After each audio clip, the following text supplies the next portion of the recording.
여러분 안녕하십니까. 저는 랩타일 페어의 고릴라이자 여러분들에게 오늘부터는 파충류 사역을 알려드릴 깨어쌤으로 다시 돌아왔습니다. 안녕하십니까. 상당히 오랜만에 그러게요. 깨우쌤의 복귀입니다. 예, 이게 사실 굉장히 많은 분들을 입문의 길로 모셨던 그런 코너인데, 사실 이게 상물을 키운다는 게 되게 겁이 나는 일이잖아요. 제가 이 겁이 나는 부분을 여러분들에게 완벽하게 해소시켜 드리면서 입문하실 수 있게 도와드릴 겁니다. 왜냐? 파충류를 키운다는 거는 사실 너무 쉽거든요. 아주 쉽습니다. 이 친구들이 어떻게 지내고 싶은지만 알면 여러분들이 다 키울 수 있다는 거죠. 사람들이랑 똑같아요. 여러분들이 편한 대로 해주면 잘 지내듯이 이 친구들도 편하게 해주면 잘 지낼 수 있다. 이렇게 생각하시면 되겠습니다.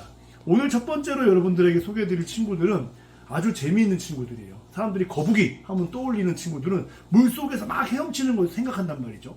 근데 요즘 애완시장에서는, 특히나 파충류 시장에서는 제일 인기를 끌고 있는 종류들이 육지거북입니다. 사실 해외에서는 이 육지거북이라는 부분과 물거북이라는 부분이 완전히 다른 종류인 것처럼 분리가 돼 있어요.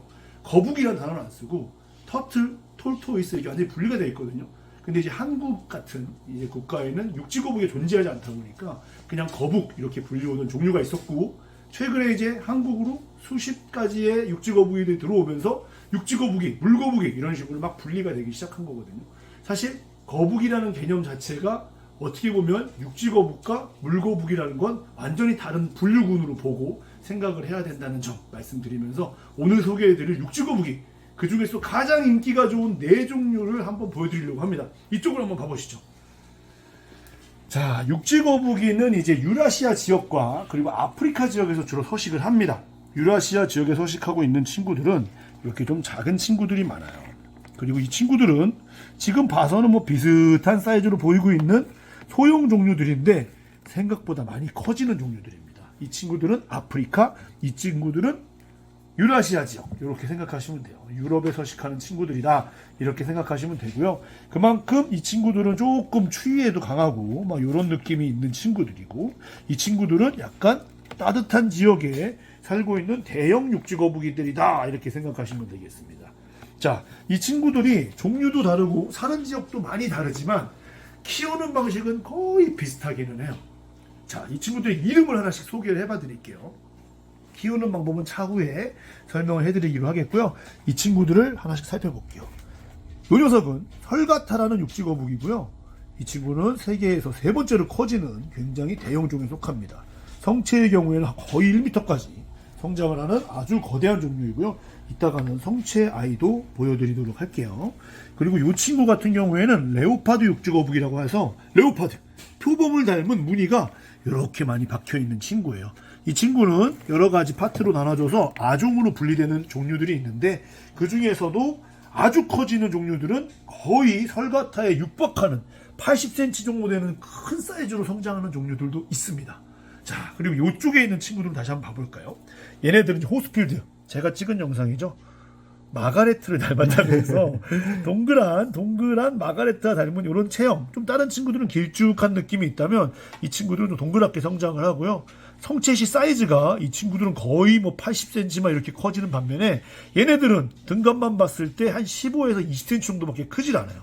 그래서 가정에서 애완용으로 키우기에 아주 좋다.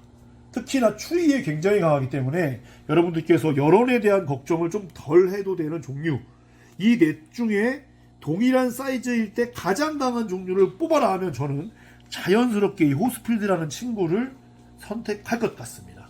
자, 그리고 이 친구는 호스필드와 더불어서 헤르만이라는 종류인데 굉장히 귀엽게 생겼죠? 아주 조그만데 이 친구들도 성체시 사이즈가 그닥 커지지 않습니다. 성체의 사이즈가 성인 남성 손바닥 한 2개 정도까지 성장을 하신다고 보면 되고요. 가장 유명한 걸로는 동헤르만과 서헤르만, 이 친구들이 서식하고 있는 지역, 동쪽, 서쪽에 따라서 나눠지긴 하는데 우리가 가장 많이 키우는 육지거북이 중에 하나가 바로 이 동헤르만입니다.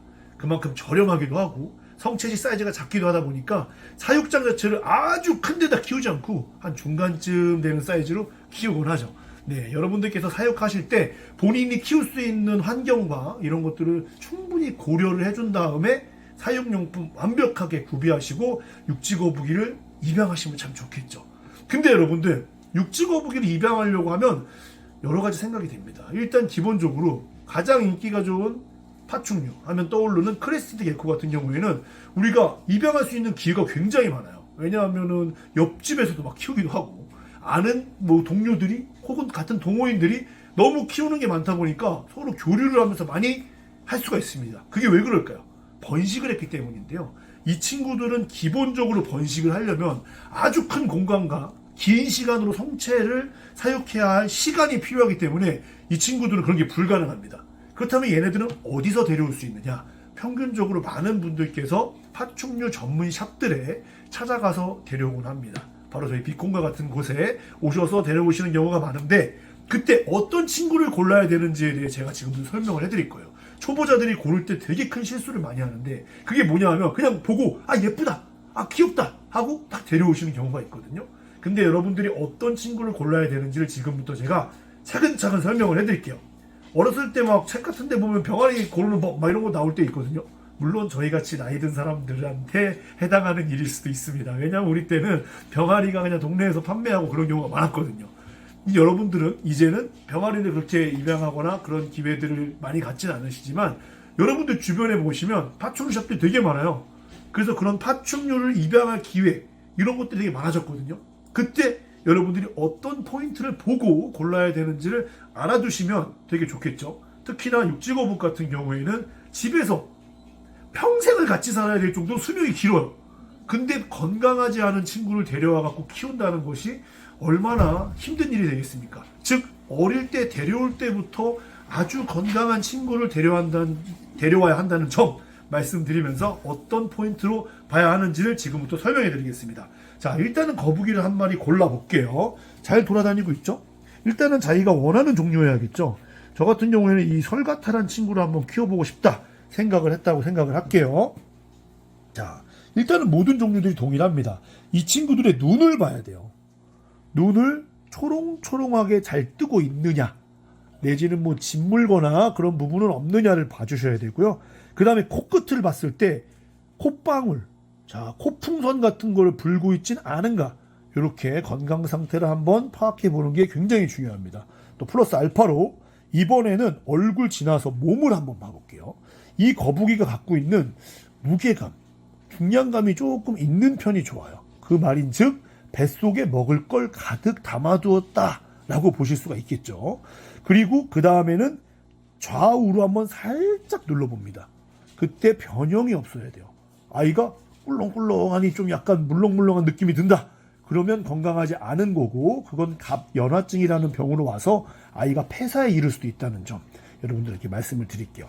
그 다음은 위아래로 살짝 눌러보는데 아이가 어리면 위아래로 살짝 눌렀을 때 무조건 약간 말랑한 편이긴 합니다. 왜냐하면 이 친구들은 처음 태어나고 이쪽으로 난황을 흡수를 해요. 그렇기 때문에 어리면 어릴수록 이 부분은 아직 말랑할 수가 있단 말이죠. 그럼에도 불구하고 비슷한 사이즈일 때 눌러보았을 때 굉장히 좀 탄탄하다라는 느낌을 주면 줄수록 이 아이가 건강할 확률은 훨씬 높은 거겠죠. 그리고 뒤집어서 항문을 한번 살펴보면 이렇게 항문 끝에 똥이 남아있지 않은 이런 데가 지저분한 거는 아이가 변을 보고 걸어다니다가 뭉개고 그러면서 충분히 그럴 수가 있어요. 하지만 변을 보고 항문에 응가가 그냥 그대로 붙어 있거나 뭐 설사나 이런 짓물러 있는 형태가 남아있다 하는 것은 이제 소화기관이 조금 좋지 않을 수 있다는 부분이 있기 때문에 여러분들께서 얼굴 보고 등갑 보고 뒤집어서 항문을 봐주시면 고르는데 최고. 자, 마지막으로 아이의 발을 봐줘야 됩니다. 자, 발을 보면 이 아이들은 발톱이 이렇게 갖고 있어요. 근데 이 발톱이 부자연스럽게 휘어서 나왔다거나 내지는 막 없다거나 이 부분이 뭐 다른 친구들에게 공격을 당해서 없어졌다거나 이런 하자 부분들이 생기기 시작하면 그 부분들은 다시 회복되기가 어려운 경우가 많이 있어요. 그렇기 때문에 외형상으로 봤을 때 얼굴, 등갑, 항문, 발까지 봤으면 그 다음엔 걷는 것을 보면 좋습니다. 아이가 자 몸을 잘 일으키고 잘 걸어가느냐까지 파악을 해주시면 이 친구가 얼마나 건강한지 파악이 가능하고요. 마지막으로 먹이 반응까지 봐주시면 가장 훌륭한 선택법이 될 수 있겠습니다. 여러분들이 좀 걱정할 수 있는 부분이 뭐냐 하면 다 건강한데 먹이는 오히려 잘 안 먹습니다. 이런 경우가 있어요. 근데 제가 먹이 먹는 걸 마지막에 보라고 말씀을 드린 이유는 먹이는 사실상 잘 먹는데도 몸이 무른 애들이 되게 많아요. 그렇기 때문에 몸이 무른 거는 아무리 잘 먹어도 쉽게 회복이 되지 않을 수가 있어요. 그렇기 때문에 한번 아이를 좀 만져보시고 이 친구들 중에 제일 좀 탄탄한 느낌이 들고 눈이 초롱초롱한 친구를 먼저 골라주신 후에 그 아이가 먹이 반응까지 좋다면 훨씬 더 좋은 선택이 되실 수 있을 것 같습니다. 이렇게 거북이 고르는 법에 대해 설명을 해드렸고요. 이어서는 거북이 사육장을 세팅하는 법에 대한 설명과 세팅되어 있는 모습 보여드리고 그리고 성체들의 모습도 보여드리는 것으로 해서 또 영상을 이어가 보겠습니다.